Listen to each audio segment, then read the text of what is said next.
You see, in this world, people often confuse noise with power. They think the loudest voice wins the argument, the boldest claim secures the victory, and the one who speaks first gets ahead. But let me tell you something that life has taught me, and maybe it's time we all listened a little closer. Real power doesn't need to announce itself. It doesn't need to fight for attention. Power, when it's genuine, walks into the room without saying a word and still shifts the atmosphere. Silence, my friend, is not the weakness of the voiceless. It is the strength of the wise. It is the confidence of the one who knows who they are and who they belong to. The one who has seen enough storms to know they don't need to yell back at the wind. They just wait because they know who calms the seas. Think about Jesus for a moment when he stood before Pilate, when he was accused by men, mocked, insulted, spat upon. He didn't argue. He didn't fight back. He didn't raise his voice to prove his innocence. He was silent. Not because he was powerless, but because he had already won. That silence spoke louder than any defense. That silence was strength. There are moments in your life when the best thing you can do is say nothing at all. Not because you don't have the words, not because you don't know the truth, but because the moment doesn't deserve your energy. It doesn't deserve your peace.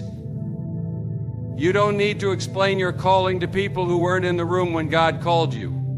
You don't need to justify your path to those who were never meant to walk it with you.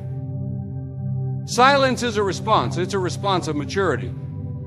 It's a sign that you've grown, that you're no longer moved by opinions or provoked by provocation. It's easy to react. It takes discipline to remain still.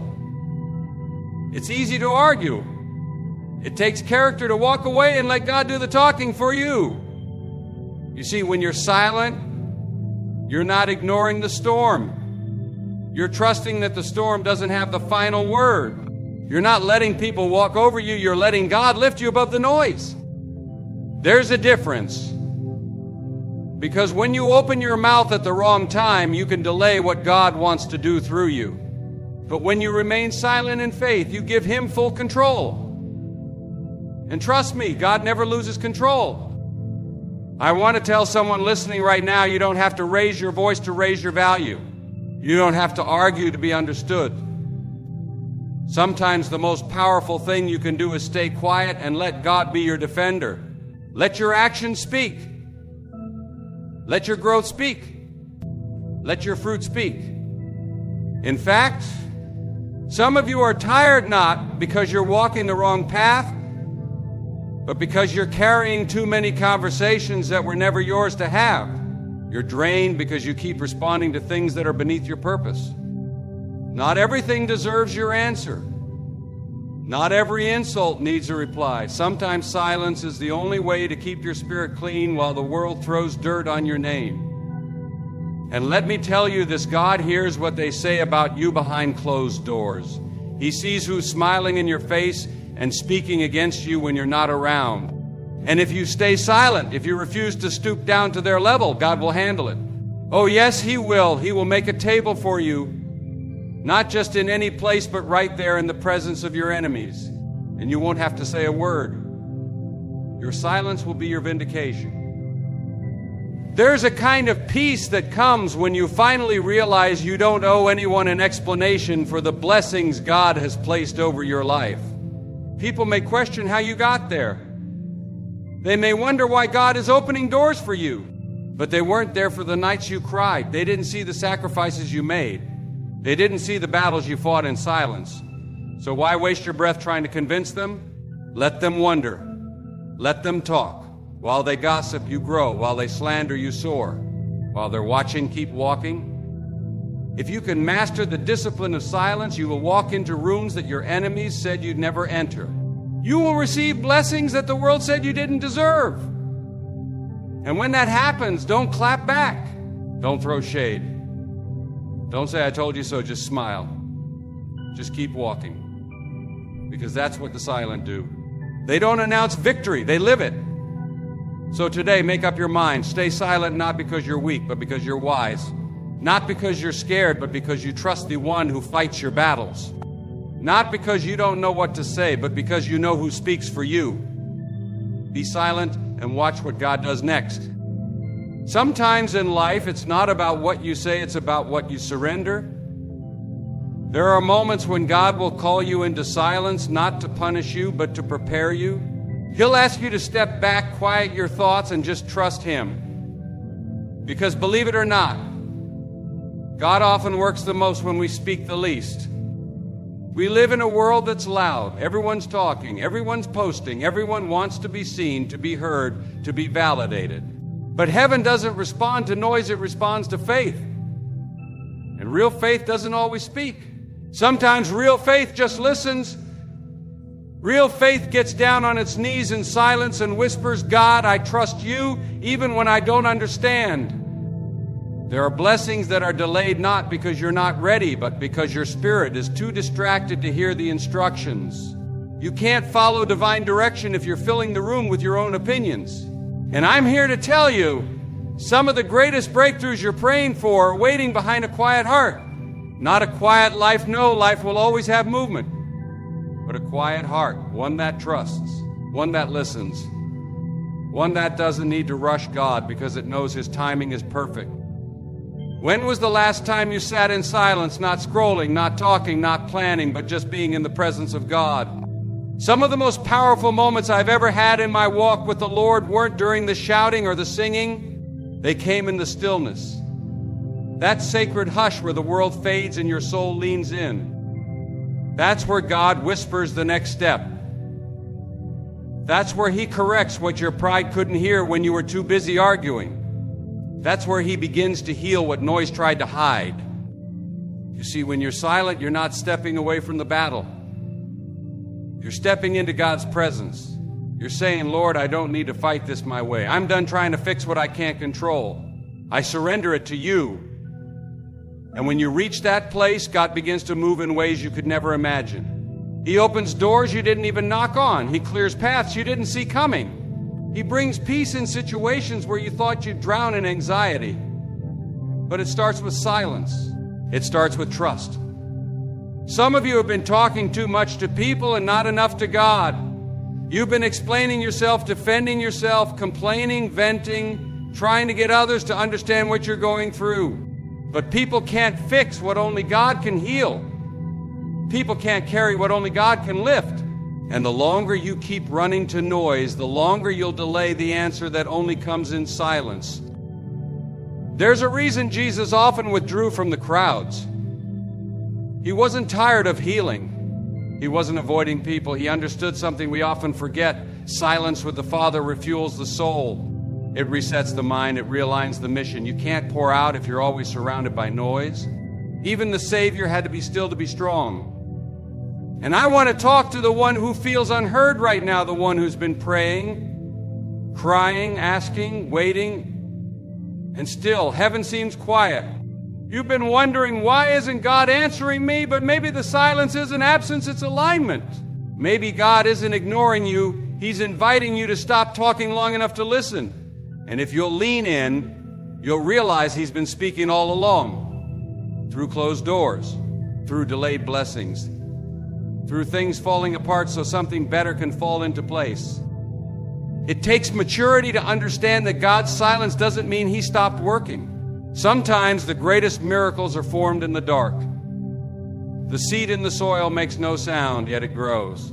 The baby in the womb doesn't speak, yet it's being formed. The caterpillar in the cocoon is silent, but transformation is underway. So why do we think we must always make noise to see change? God is not limited by our volume. He is moved by our surrender. You don't have to remind God of the promises He made to you. He hasn't forgotten. But He may be waiting for your stillness before He releases them. He may be waiting for your silence before He reveals the next door. Because when you're still, your eyes open, your ears sharpen, your faith deepens. And when that happens, you don't just receive the blessing, you're ready to carry it. So stop trying to out-talk your fears. Stop trying to outshout your enemies. You don't have to post it. You don't have to prove it. You don't have to explain it. Just be still. God is not deaf. He's not late. He's just waiting for you to be quiet enough to hear this is the way. Walk in it. You don't realize how valuable your peace is until you start losing it. Until you find yourself exhausted, not from working hard, but from carrying conversations that go nowhere, defending yourself against people who've already made up their minds and reacting to every comment, every look, every word thrown your way. That's when it hits you your peace is more precious than your point. And silence becomes your shield. There are things in this life that simply aren't worth your voice. Not because you don't care, not because you're weak, but because you finally learned that maturity doesn't react, it responds. And more often than not, it responds with silence. You see, every time you respond to something that doesn't serve your purpose, you pay with your energy. You pay with your focus. You pay with your time. And some of us are spiritually bankrupt today because we've been paying attention to things that never deserved our attention in the first place. We've allowed the world to drag us into battles we were never called to fight. We've turned our peace into a platform for arguments, our hearts into targets for other people's projections. But hear me when I say this, you don't have to attend every argument you're invited to. Not every accusation demands a rebuttal. Not every situation needs your voice. Some things need your silence, because silence is a boundary, and boundaries protect what's sacred. And what's sacred, friend, is your purpose. What's sacred is your calling. What's sacred is your relationship with God. And when you respond to every little offense, every whisper of gossip, every post made to provoke you, you are handing over the peace God gave you to people who didn't earn it and can't protect it. That's not wisdom. That's self-sabotage. There comes a point in your walk with God where you don't react because of who they are. You stay silent because of who He is.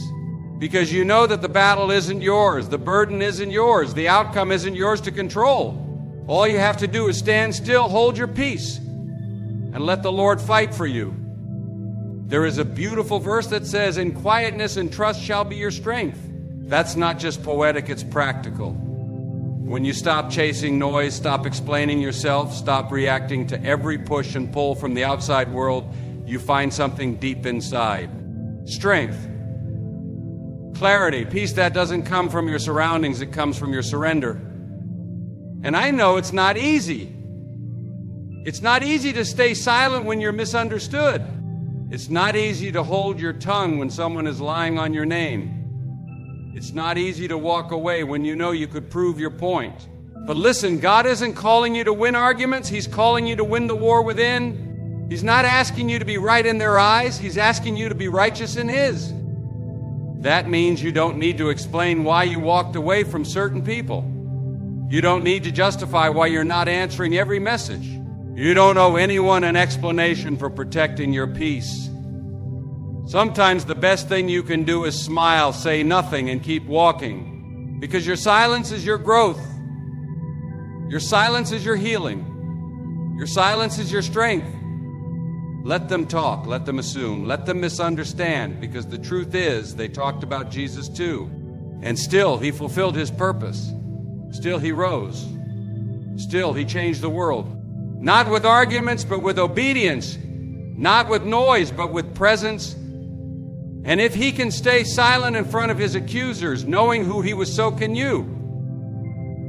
You don't have to defend yourself when heaven is already defending you. You don't have to react when your reaction could cost you your peace.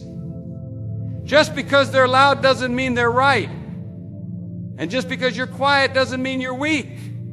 Sometimes silence is the loudest declaration that your spirit belongs to God, not to people's opinions. You want to grow? You want to walk in peace? Then protect your energy, guard your mind, and be very selective about what deserves your voice, because your voice is powerful, and what's powerful must also be protected. Be silent and let peace become your greatest weapon. There's a reason God tells us to be still, not just to stop moving, but to quiet the noise in our hearts and minds. Because silence isn't just the absence of sound, it's the presence of trust. It's saying, Lord, I don't know what you're doing right now, but I believe you're doing something good. And that kind of silence That's where strength is born. Sometimes we're so busy talking, worrying, complaining, trying to figure things out that we forget God already has the answer. We think our words will fix it. We think if we say more, plan more, stress more, then maybe something will change. But faith doesn't grow through noise. It grows through stillness. It grows when you decide to stop asking why and start saying, I trust you anyway. You see, real trust shows itself when you can't see the way. When everything is dark, uncertain, when the prayers seem unanswered and the path looks unclear, that's where faith steps in. That's where silence becomes power. Not the silence of despair, but the silence of confidence. The kind of silence that says, even if I don't understand it now, I know who holds tomorrow. God doesn't always explain himself. He doesn't always send the details, but he does promise his presence. And sometimes he's waiting for you to stop talking long enough to feel it. You can't hear the whisper of the Holy Spirit when your mind is filled with fear and your mouth is filled with complaints. But if you can calm the storm inside, you'll begin to realize he's been there the whole time. Some of you are walking through a season right now that doesn't make sense. You're trying to trust, but nothing is moving. Nothing is opening. Nothing is changing, and you're tempted to panic.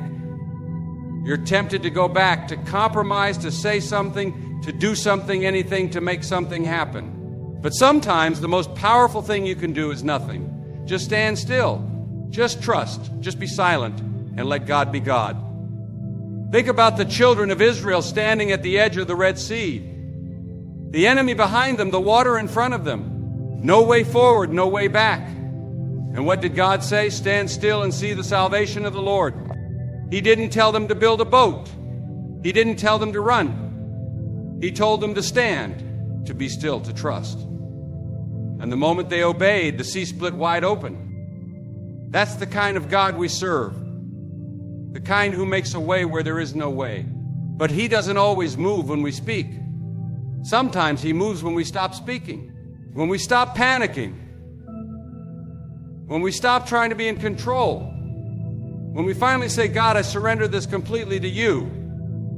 You can't hold the pen and ask God to write your story at the same time. At some point, you've got to lay it down. You've got to say, God, even if I don't see it, I'll trust you. Even if I don't hear you, I know you're near. Even if I don't feel anything changing, I believe you're working behind the scenes.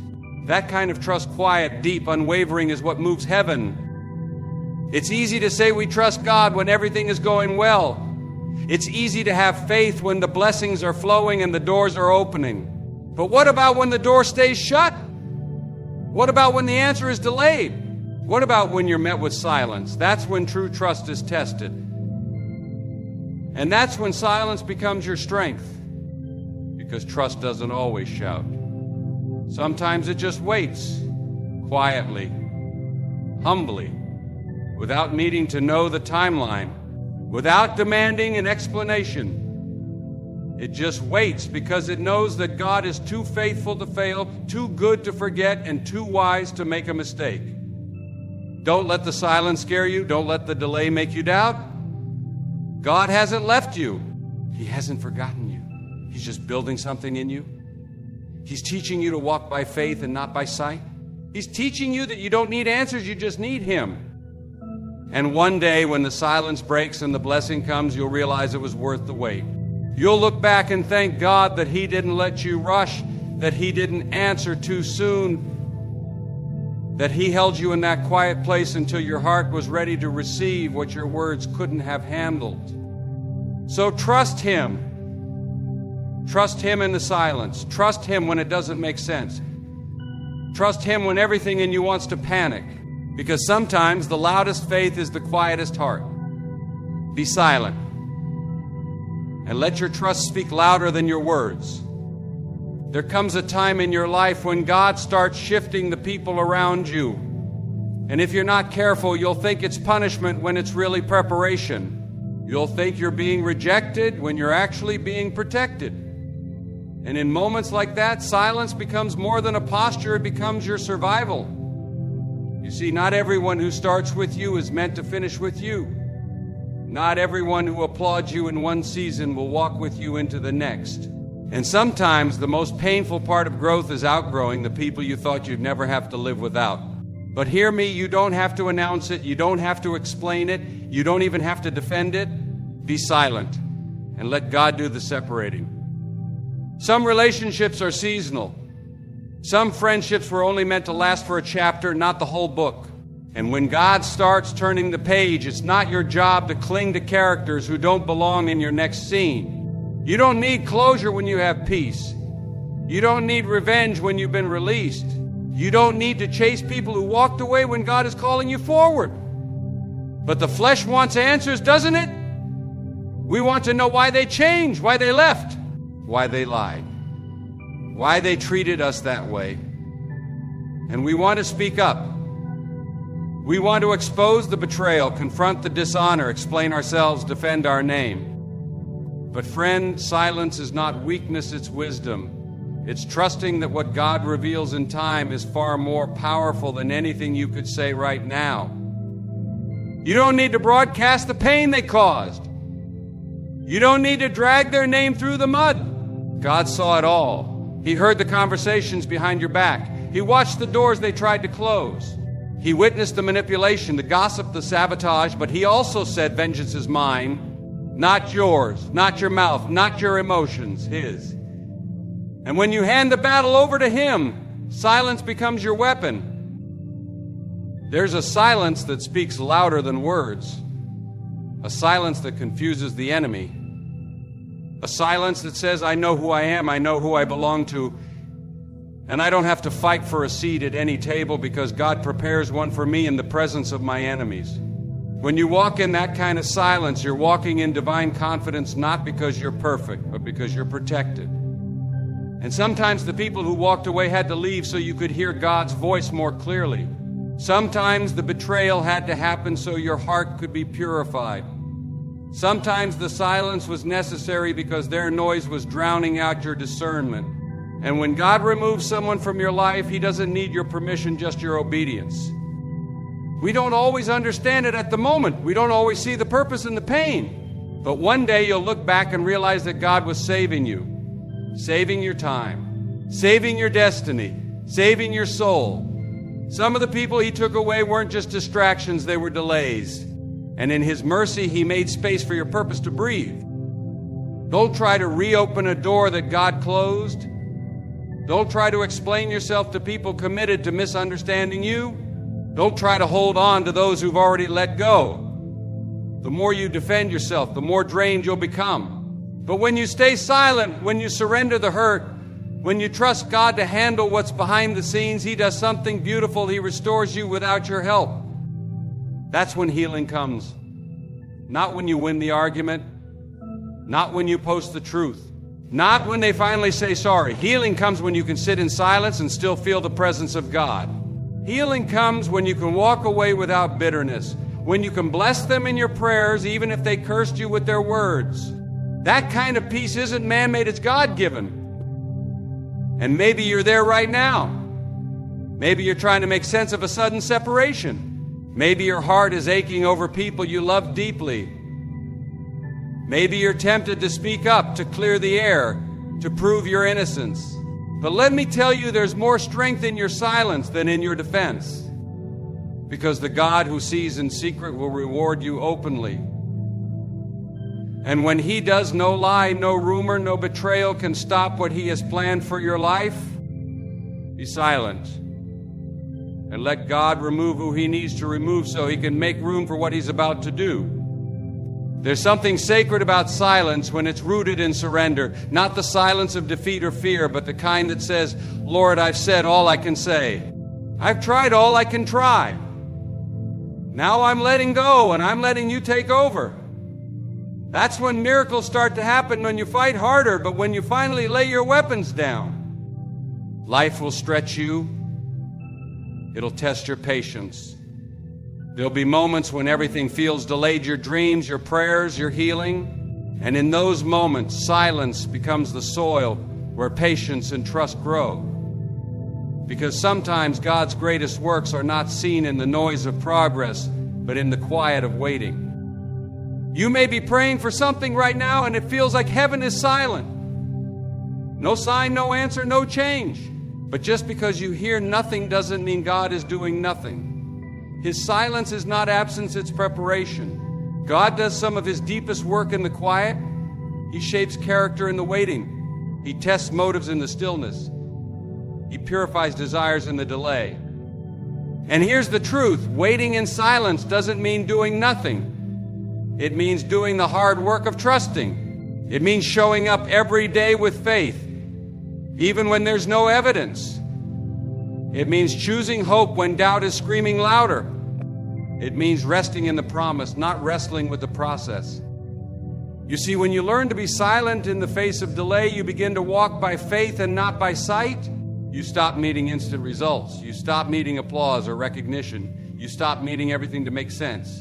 Because your confidence is no longer in the outcome, it's in the one who holds the outcome. That kind of silence is not passive, it's powerful. It says, I don't have to rush what God is doing.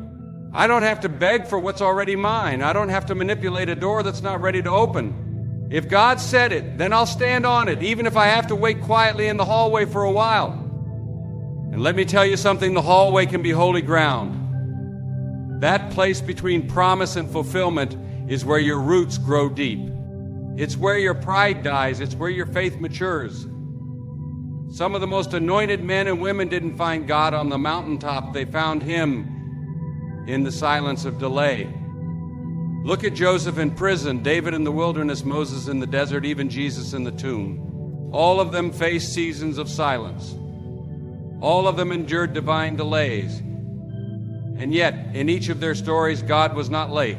He was right on time. Because heaven doesn't move by your clock, it moves by his purpose. We often think silence is a punishment. But silence is sometimes God's mercy. Because if he gave you what you wanted too soon, it might destroy you. If he opened the door before you were ready, it could become a burden instead of a blessing. God loves you too much to give you something you're not prepared to carry. So he waits. And in that waiting, he calls you to silence, not to frustrate you, but to strengthen you, to stretch your trust, to align your heart, to bring you to the end of yourself so you'll finally depend on him fully. And when the time is right, when your spirit is steady, when your heart is pure, when your silence is turned into surrender, he moves. And when God moves, it won't be by your efforts. It won't be because of your striving. It'll be because he ordained it, because you waited in silence and he honored your trust. But I know it's not easy. I know it hurts when everything feels still, when prayers go unanswered, when dreams feel like they're slipping away. But listen to me, your silence is not wasted. God hears the cry of your heart even when your lips don't move. He sees the tears you cry in private. He counts them. He keeps them. And he responds not always in your time, but always in the right time. So be still. Be silent. Keep showing up. Keep believing. Keep surrendering. Let the silence teach you how to listen, how to wait, how to trust. Because one day the silence will break. And when it does, you'll look back and realize that God was working all along. Be silent and let your surrender make room for God's supernatural timing.